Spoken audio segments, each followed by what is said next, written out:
this panel is called The Language of Digital, el lenguaje digital. English, Español, Spanglish. I don't even know what language to do this panel in. So let's just start there, okay? ¿Quién prefiere que hagamos el panel en español? Levante la mano. Okay, we have some Spanish over here. Who wants me to do this panel in English? Raise your hand. Any takers for English? Wow, there's no clear-cut winner. Oh, so English, raise your hand real high. English? Español?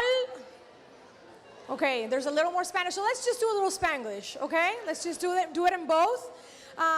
Because that's really the language of social media right now. She briefly introduced me. I'm Mariana Atencio. I'm an anchor at Fusion Network, and I'm also a special correspondent at Univision Network. So for the past 7 years of my career, I've been switching back and forth. O sea, empecé en español, luego me pasé a inglés, luego español, y ahora estoy haciendo los dos. And that's why I'm a good moderator for this panel today, because my social media just goes back and forth. Es como una mezcla. And I'm still myself deciphering what language to tweet in or to Instagram in. So hopefully we will get some good takeaways from today. I'm going to introduce our renowned panelists, many who have also traveled out of state to be here. Así que vamos a empezar con Janet Kaplun. Janet, how are you? Janet is CEO of Hispana Global. Joanna Hausman, she's a comedian for Flama. Tony Hernandez, President and CEO, Latino Broadcasting Group. And Manny Ruiz, founder at Hispanicize, or as I like to call him, AKA Papi Blogger. That's his handle. So this is the format that I had in mind for today. Vamos a empezar introduciéndonos un poquito cada uno. ¿Qué les está funcionando a cada uno de ellos hoy en sus redes sociales y por qué? Y vamos a hacer preguntas específicas porque tenemos aquí una comediante, tenemos aquí a gente más institucional también, mamás, etc. Y luego I'm going to open it up for questions because I really want you guys to leave here having more clarity as to what language to use on social and best practices as well. Entonces, nada, very briefly, you guys know that the growing Latino population is a market that everybody wants to target, everybody wants to gauge, everybody wants a piece of us, right? The most important thing, though, is for the language that we speak in and that these marketers speak in to be understandable. So do people feel more comfortable in Spanish or in English? It really doesn't matter as long as the content is understood. And each platform, you know, may work best with English or in Spanish, and it also depends, of course, on the person. And another question I'm also going to ask you guys is, does it even bother us Latinos to go back and forth? O sea, o es algo tan natural para nosotros que realmente no es quizás un tema. So I'm going to start by briefly saying what's working in social for me, and then I'm going to have each person do the same, and we'll get into a little bit of the why. Entonces voy a empezar. Mariana Atencio, periodista, I'm a journalist. Twitter, I'm doing 70% English. Snapchat, I'm doing in Spanish porque es súper espontáneo y natural para mí, y en Snapchat es súper importante la autenticidad. So Snapchat Spanish. Facebook, I do more Spanish because I find that the Facebook audience has more Spanish speakers. And finally, Instagram, I do both. So I'm doing Spanish and English in every single post, y es un trabajón. So that's my little spiel. So let's start with Manny over here. What is working for you, Manny? Well, I mean, that's a complicated question for me because I represent the annual Hispanicize event, and that's in English overwhelmingly, except when we work with the Puerto Rico community in Puerto Rico, which is very dominant in Spanish. Just came back from their own version of Hispanicize. And then in our business, we own one of the top influencer networks, Latino Dime Media.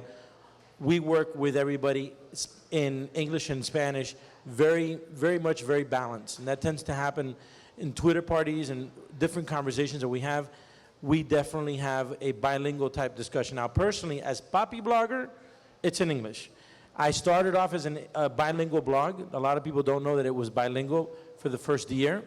But frankly, it is very hard, and I applaud those of you that are like Jeanette that really does incredible work in both languages, because it is very hard to do full stories like that. So we actually see that there's a tendency to think about more the culture in your content rather than the language. And I would say most of the stuff that we're doing now is in both languages. And for me personally, I prefer English.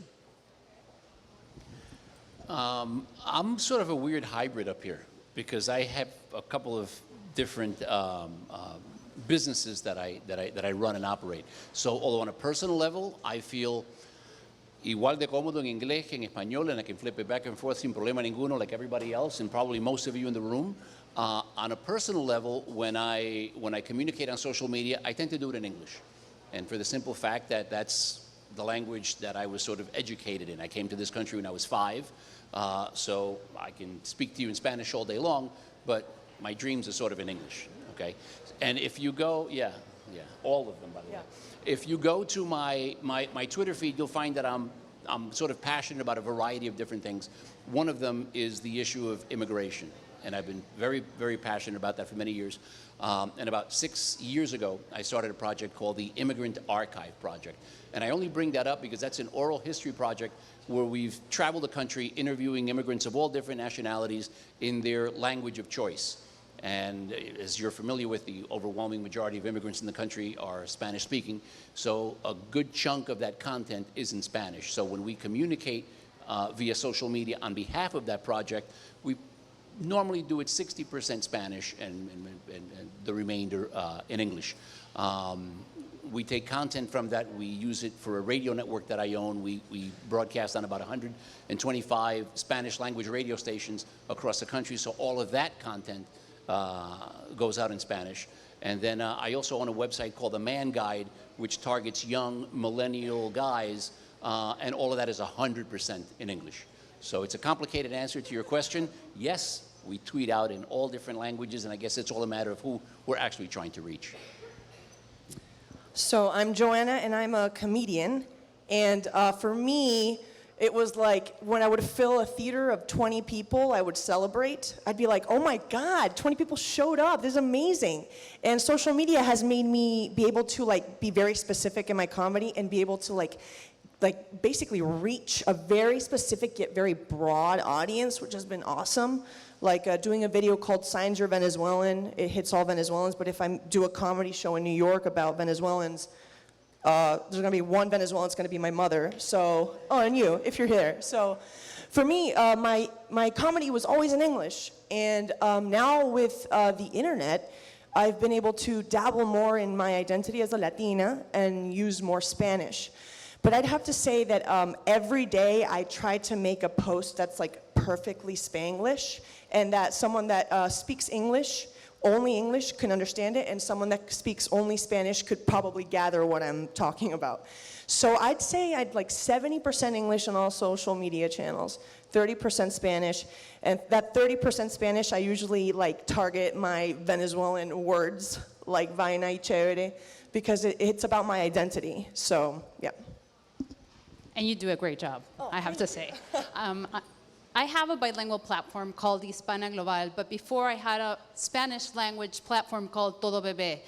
For me, it was very different because I started off only in Spanish just because of the need that I saw, and there really was a huge void in the market for Spanish language content, especially for first generation and also for parents in particular, because you want to share with your family, with your friends, and they're not necessarily with you in the States. When I launched the Hispana Global 3 years ago, it was bilingual from the beginning. And it is a lot of work, but it's also evolved. And I've been able to separate my personas because I speak a lot at conferences, I meet a lot of people, I collaborate in English as well for other sites, such as a Disney-owned site called Babbel. I do appearances on TV. So my social media on Janet Kaplun, I would say, is 80% English right now. I still tweet out in Spanish, and I will reply to people in the language that they write me in. That is my #1 rule across all social media. Facebook, it tends to be more Spanish than English, but still it's bilingual because I want to be consistent.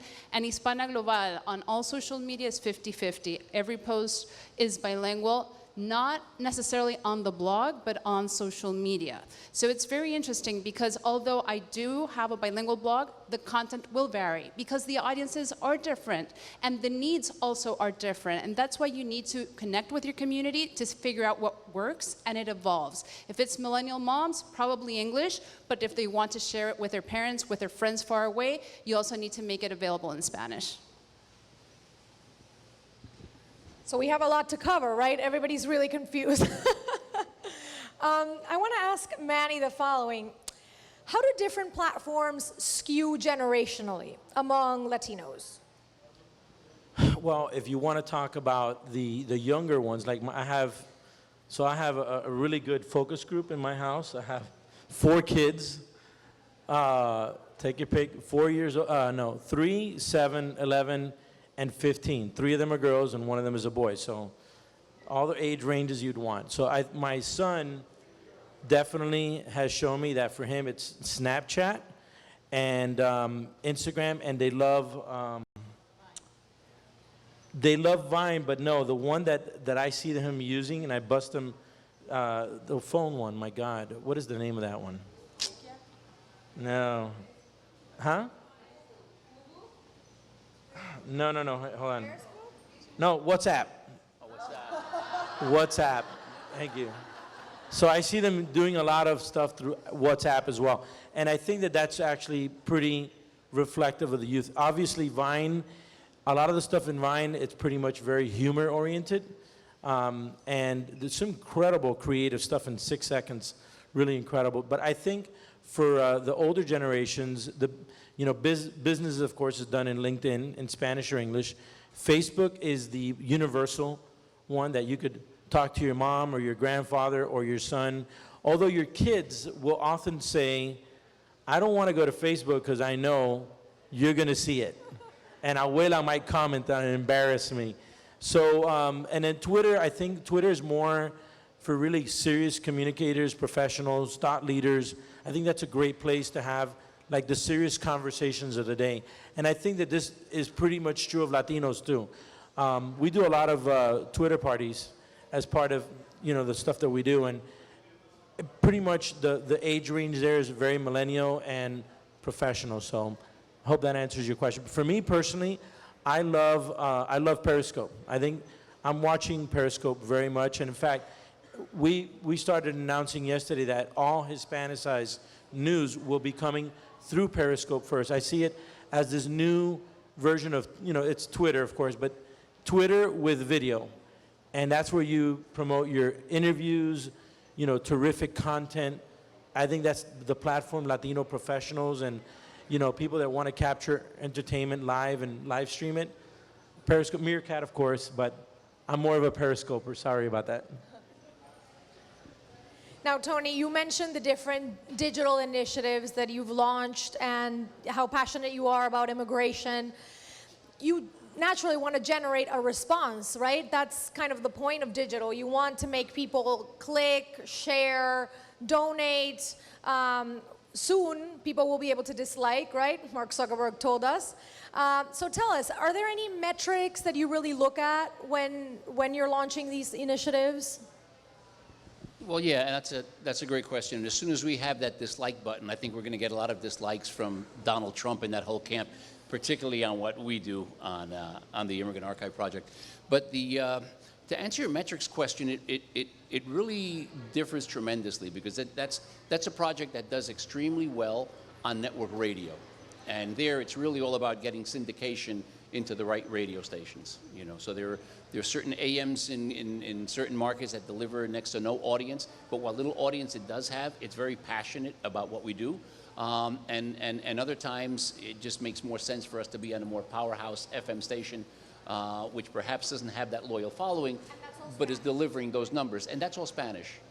And all of that is Spanish. And then, of course, we use, the various social media platforms to share stories. And that's really what that project is all about. It's about, people sharing that heartfelt immigration story. So whether it's an Academy Award winner or a Grammy Award winner or a homeless war veteran, they each have their stories, and people tend to connect extremely well with them. What has worked for us the best, I'd say, would be a combination of Facebook and Twitter. And part of that, I think, is we're trying to reach a slightly older audience. And to follow up on your comment earlier, if I listen to my college-age daughter, she swears that Twitter is absolutely dead, that there isn't a single one of her friends that has a Twitter account, and that Facebook is that creepy nightclub where you can run into your grandparents. So, you know, they sort of keep one eye on it, but nothing really goes on there. But for us, those really have been the two main platforms. Ahora, Joanna, you're a comedian. Do you think that there are subject matters que se prestan más para español y para inglés? O sea, let me give you an example. When we were watching Copa America, right, el fútbol, you would go on Twitter, any single social network, everybody would be speaking Spanish. Like, I think there was like no, you know, it was like Chile 2015, you went into that hashtag, everything was Spanish. Do you think that, you know, maybe sports, people are more passionate about, it's more Spanish? Do you think humor is maybe more universal and English tends to do better? What's your experience? Well, I don't know anything about sports, unfortunately, so that's like my weakest point. I'd say that it all depends, and I know that answer kind of sucks because it's like, oh, it depends. That's not a real answer, but I think it very much varies on your target audience. So, for example, I made a video about how different Spanish words can mean different things. How something that means straw in one country can mean, you know, a genital in another one. That's talking about the Spanish language in English. So, English, because it's like, I think that humor, the humor vernacular of the internet is very much llevado por el inglés.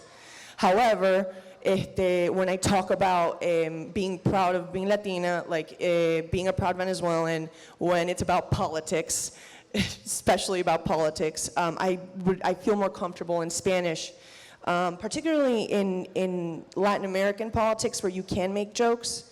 I try to do some in English because I think that it has more reach in maybe an area and a social media circle that maybe hasn't been touched by that type of news. But in a way to commiserate, I try to tweet in Spanish. But as I said, it really depends on what I'm trying to push. I think that the internet and people my age and younger, et cetera, they know when things feel forced. When you're trying too hard to be like them, when you're trying too hard to like have a universal message. I think that universality comes from the individual and from individual experience, so it all depends on what that experience is. And if my target audience is more Latino, I'll try to do a little more Spanish. If I want it to be English speakers who just do not understand why their Venezuelan girlfriend is the way that she is, I'm going to do it in English. So it all depends. Well, what I think is really important is the context. The context, really, aside from knowing who you're delivering the message to or who you're sharing with what you want to share.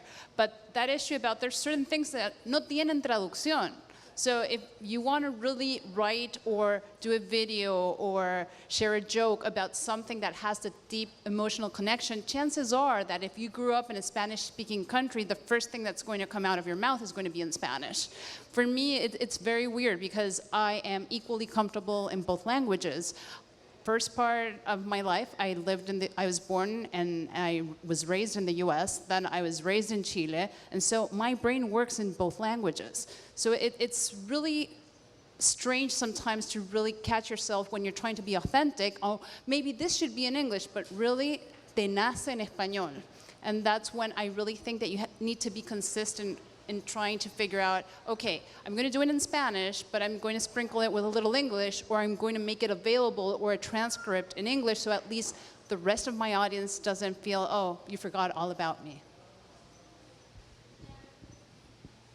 Now, I also try to do the both things that you talked about. Sometimes I do stories for Fusion, and I turn them around for Univision. Sometimes I do stories for Univision, I turn them around for Fusion, and that usually means a lot of voiceovers and subtitles. So my question to you guys now, and anybody can take it, Do voiceovers and subtitles just distract people and get away from really engaging the audience, or are they worth all the work? Well, we work, one of my business partners are Lopici Boys. Any of you guys know Lopici Boys?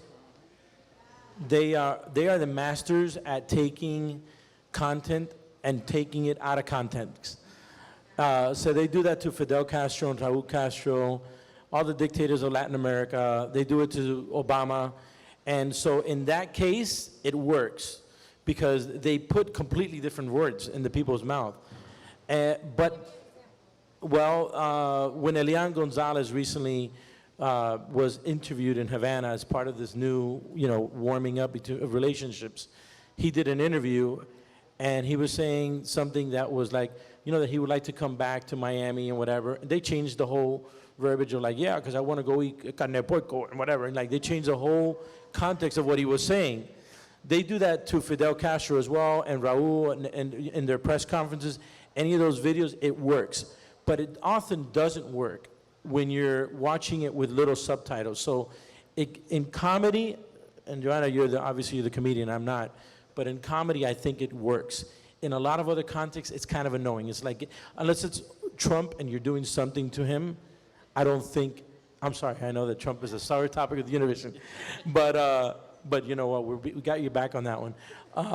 I think it generally doesn't work unless you're doing it probably in the context of comedy, but maybe you guys know of another instance where it does work. Actually, I have to disagree with you. Subtitles, I've noticed in my videos, especially in comedy, it's a lot about delivery. There's two reasons it doesn't work. One, because it just does not translate sometimes. In languages, like comedy is just so specific in each language, pierde muchísimo valor. Pero second thing is, we're dealing with a generation where like 80% of video views are on mobile, which is insane, honestly. But you can't read, you literally cannot read it. It's just too small. So there's like a sort of meaning behind it, but there's also like a technical reason why it's just a little tough to do the subtitles. The voiceovers, I have not have a great experience because of the first reason. But for example, I worked with Luis Chateng, which is a prominent Venezuelan comedian.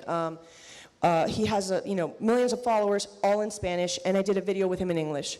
And I was petrified, because I was like, I don't even know if anyone's going to understand this. So I did put subtitles on that. I think it did lose a little bit of its oomph and its humor. But sometimes it's like a necessary evil. I needed to do it. It worked. It did the bare minimum, but I think it just does not translate as well.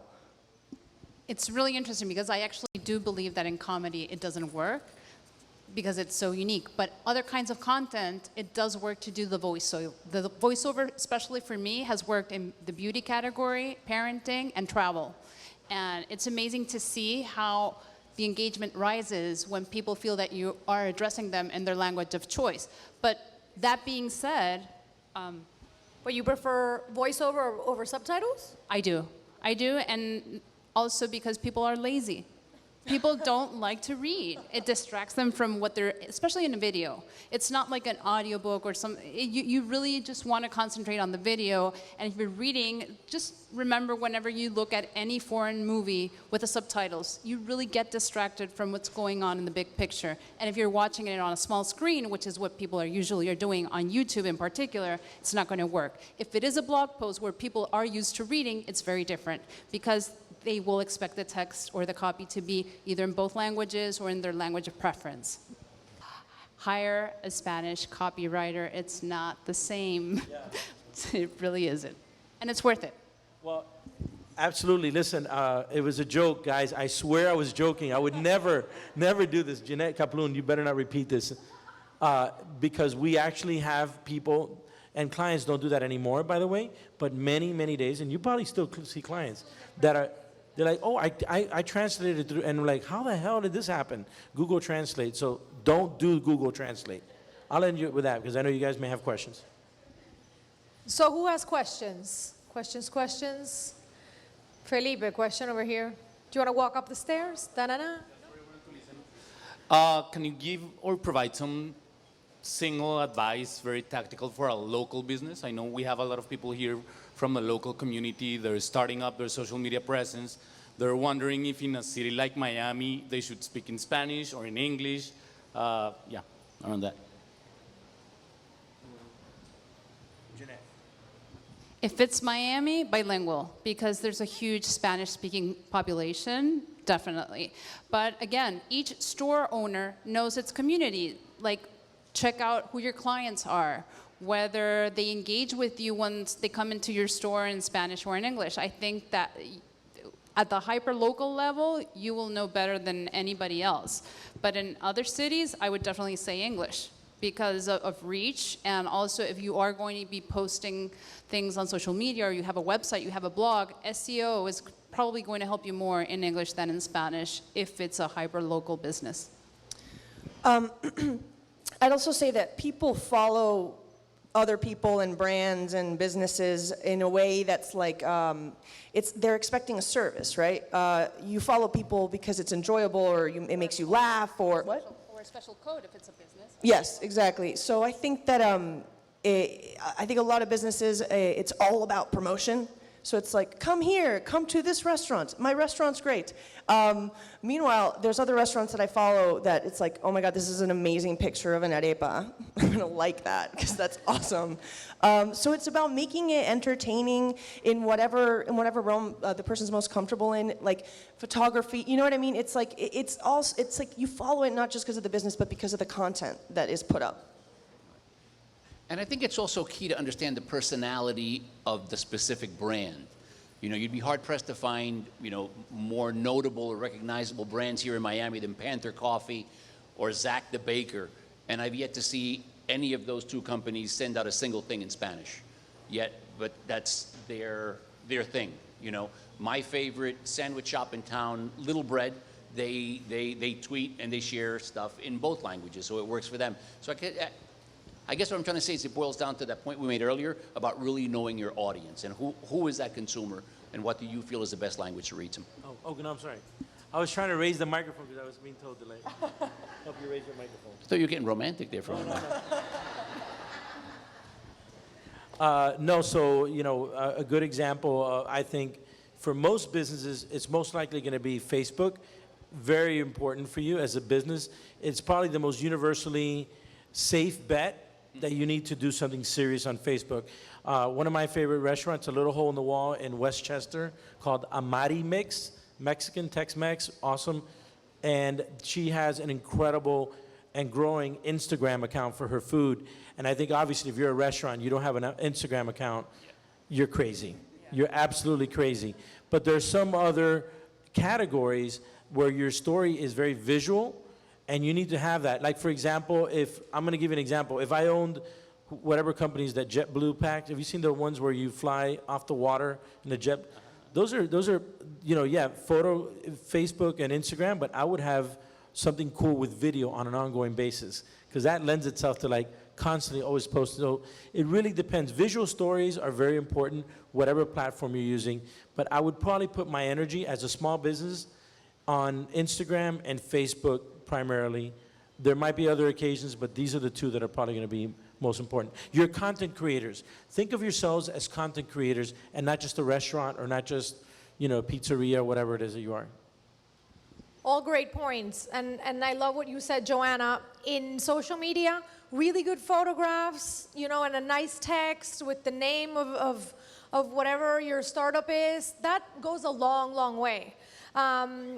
I have a personal anecdote. I don't own a business, but my fiance does. So he has a startup, and his audience is a lot of Latin American immigrants. That we're going to see a lot of that in Miami. So it's people who, you know, they really want to be spoken to in Spanish and with the occasional English word. So again, in a city like Miami, if you're targeting, you know, gente que acaba de llegar, you might consider also doing it in Spanish. It depends on your audience. Questions over here? Yes? You're going to have to come up like Miss Universe. Oh, you have one. Oh, there you go. Oh, thank you. Sorry. My question goes to Joanna, and if it applies to all of you, you can just answer. In a way, we can say that this generation is kind of like obsessed with the idea of instant fame. Like I can just post a picture, selfie on Instagram and get like 1,000, 100,000 followers, just like that. And that has 14,000 followers on Instagram, can you actually say that that's true, or you can actually explain to us if it's a whole work of a team, or is it actually years of like putting together that word so that can people follow you and be an influencer? So to clarify, it's when is fame what you're looking for, or when it's a byproduct? Okay. I think that the type of fame I think you're talking about is just on a personal level not particularly interesting to me. I'm Instagram famous. I'm famous for my selfies at the gym. I think that when you are a content creator and you are good at hitting your audience and are genuine in your personality and very real, I think that like being perfect online is actually detrimental. I think that showing imperfection and showing that you're a human being who, is clumsy, or a tweet that you drop something at dinner, I think that like that type of fame is more real to who you are as a person, versus this sort of fame that's been sort of like more prevalent recently, which is this perfection, right? People post the best things, the best days, their best hair day, their best outfits, their best this, their best that. And I think that if you want to be an influencer that stays in the long haul, you got to be you. You got to be you, you got to be real, you got to post a selfie when you don't look that good. And people will probably tell you, mira, Johanna, ¿y el pelo qué te pasó? And it'll be great. It'll be a conversation.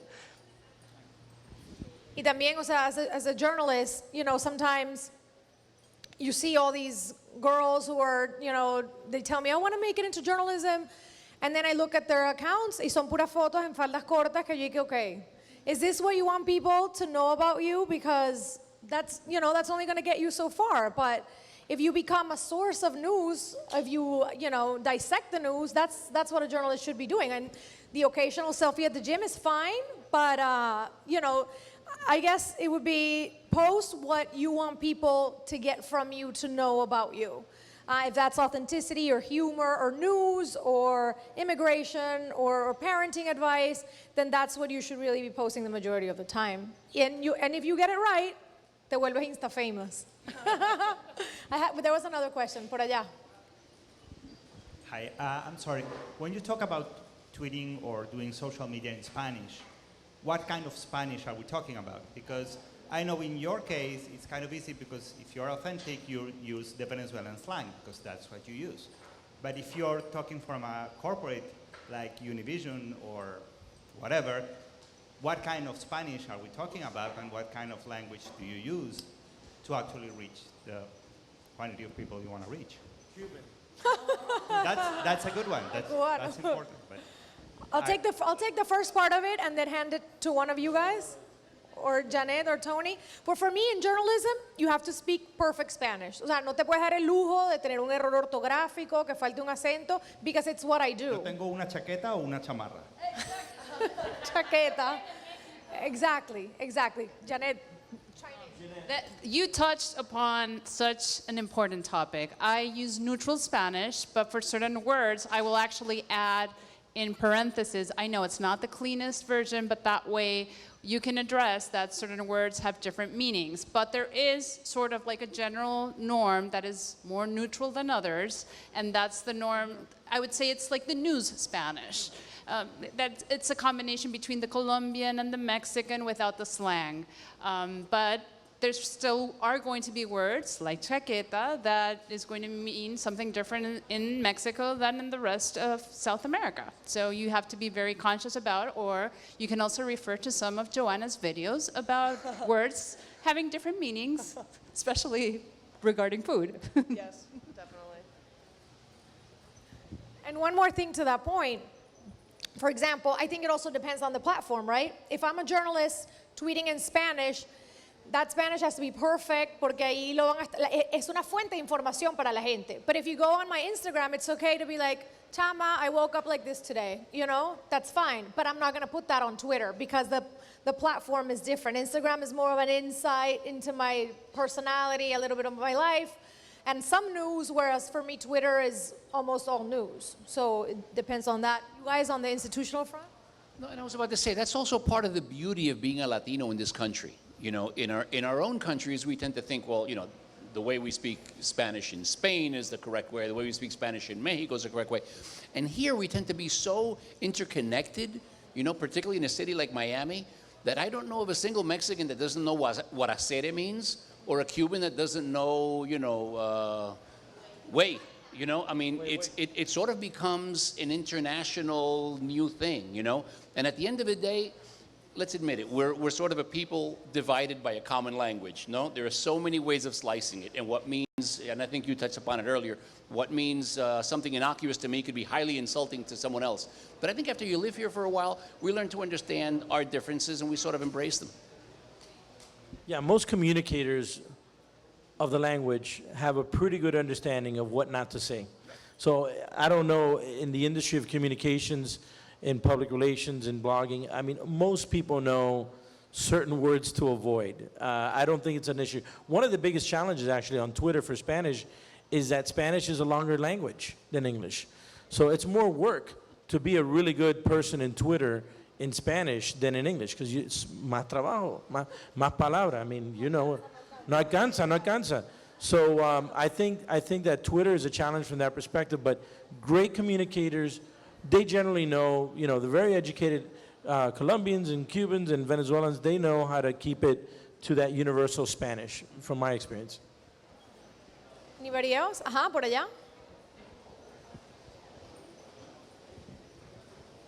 How do you guys feel about Spanglish and brands? Like, I work for Target and I pushed really, really hard. I don't know if you've heard of the Sin Traducción campaign.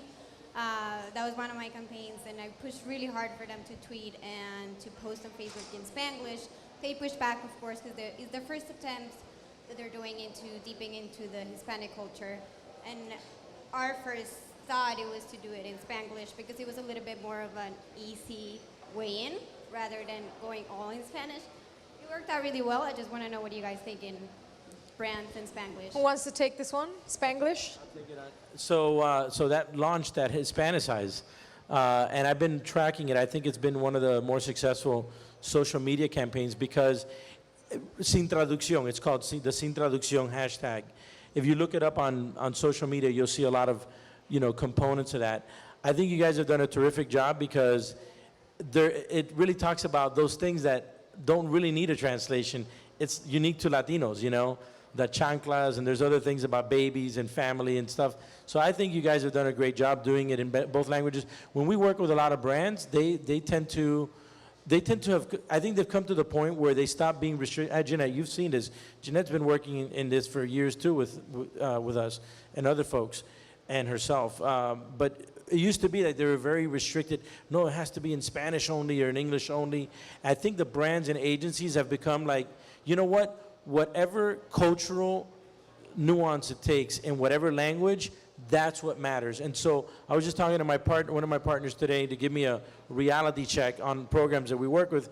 And I say, hey, how much of the campaigns and programs that we're doing now, many of them are like really strict about that Spanish. You say, oh, probably 10 to 15%, which is way less than it used to be before. It used to be an English only or a Spanish only. Let's not mix it. We don't want to get the Cervantes of the world upset about this. You know, the people that were the Spanish language sticklers. Nowadays, everybody knows that, listen, we're going to be working and rolling in Spanish or in Spanglish or in English.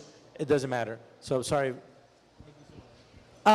I was actually in an AT&T commercial, and I think it was one of the first Spanglish commercials that went national. And when I went to the shoot, there was no script, and I was terrified. But then I realized it was so smart because they just asked me questions, and my Spanglish came out like how I talk. It wasn't like, hola, my name is Joanna. I like fun cosas, you know, like really forced. It was super natural. And I think that that's what made it so successful. It was seamless, it wasn't trying too hard. And Spanglish, honestly, es el idioma de nosotros. So as like, I think that like the general thesis is like be genuine, and I think that you guys are successful, and I think that Spanglish also has to be genuine. Adelante.